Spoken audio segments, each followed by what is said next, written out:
बहुत साल पहले की बात है। राजस्थान के सूखे गांव नवगढ़ में एक गरीब लड़का अर्जुन अपनी मां के साथ रहता था। बंजर खेत, सूखे कुएं और भूख से तड़पते दिन, लेकिन अर्जुन का दिल अभी भी उम्मीद से भरा था। उसे बस एक मौका चाहिए था अपनी जिंदगी बदलने का।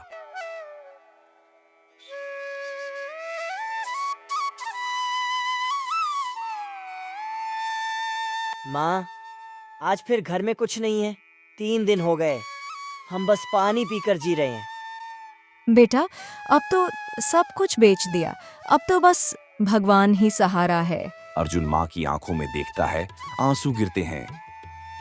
माँ, मैं जा रहा कुछ काम ढूंढने। अगर देर हो जाए तो मेरी चिंता मत करना, मैं काम ढूंढ के ही आऊंगा। अब प्यास और निराशा के बीच वह जंगल की ओर निकल गया। उसी वक्त नीचे एक संत ध्यान में बैठे थे। बालक, क्यों दुखी है तू? लगता है काफी भूखा है और बहुत ही चिंतन में है तू। अरे, आप कौन हैं? आपको मेरे बारे में कैसे पता चला? बेटा, तेरे चेहरे पर भूख और माथे पर थकान तेरी उम्मीदों की है।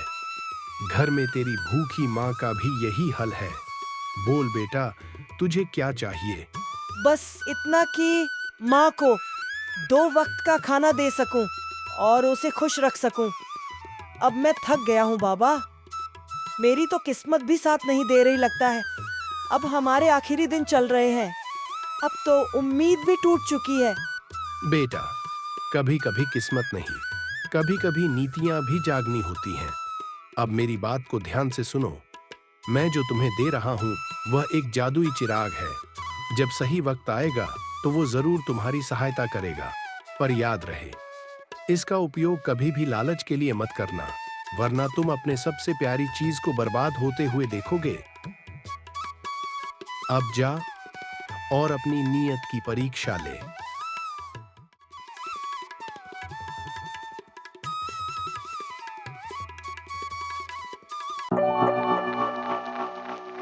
कौन है जिसने मुझे बरसों की नींद से उठाया?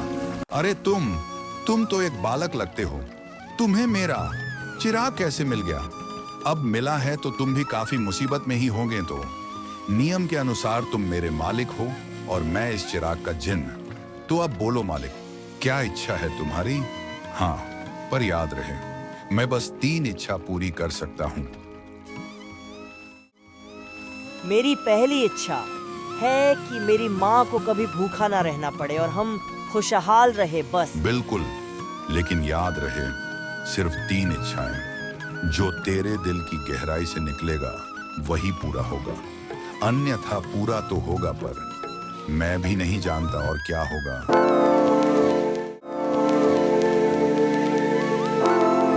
अरे अर्जुन बेटा, ये सब कैसे हो गया? मुझे तो समझ ही नहीं आ रहा है। माँ, शायद ऊपर वाले के घर देर जरूर है, मगर अंधेर नहीं। लगता है कि ऊपर वाले ने हमारी सुन ली। अरे बाप रे, ये देखो अर्जुन का। कल तक तो फटे कपड़ों में इधर उधर भटकता, अब तो सोने की अंगूठियां पहनता है। क्या हुक्म है मेरे आका? आपने मुझे दूसरी बार क्यों बुलाया? फिर से कोई मुसीबत आ पड़ी है क्या? अरे नहीं, जिन्न ऐसी कोई बात नहीं, पर गांव वाले मुझे कहते हैं मैं गरीब था और फटे कपड़ों में इधर उधर घूमता था। अब मेरी दूसरी इच्छा है कि मैं इस गांव का सबसे अमीर आदमी बन जाऊं और ये सब देखते रहे। इसी तरह मुझे। तेरी नीयत बदल रही है अर्जुन। ये इच्छा तेरे दिल की नहीं, तेरे अहंकार की है। सोच लो एक बार। मैं सब कुछ सोच के ही बोल रहा हूँ। जिन तुमसे जो कहा वही करो, मुझे बस वही चाहिए। मैं इस गांव का सबसे अमीर इंसान बनना चाहता हूँ। यह क्या हो गया? माँ, मुझको माफ कर दो, मुझसे गलती हो गई। बाबा ने मुझसे पहले ही कहा था, अगर मैं लालच के लिए जिस दिन कुछ भी मांगूंगा तो मेरे साथ बुरा होगा। मेरे लाल, एक बात हमेशा याद रखना, सुख वो नहीं जो तू अपने लिए रखे, बल्कि सुख वो है जो तू दूसरों में बांट दे।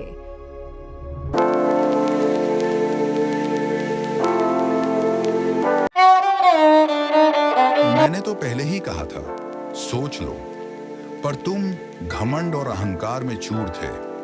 अब अपनी तीसरी इच्छा को भी बताओ, वो भी पूरा करूं, और तुम अपने रास्ते, मैं अपने रास्ते। जिन्न, मुझे माफ कर दो। तुम सही कह रहे हो, मैं घमंडी हो गया था। पर अब मेरी आखिरी इच्छा है कि मेरे पास जो कुछ भी है वो पूरे गांव में बांट दो।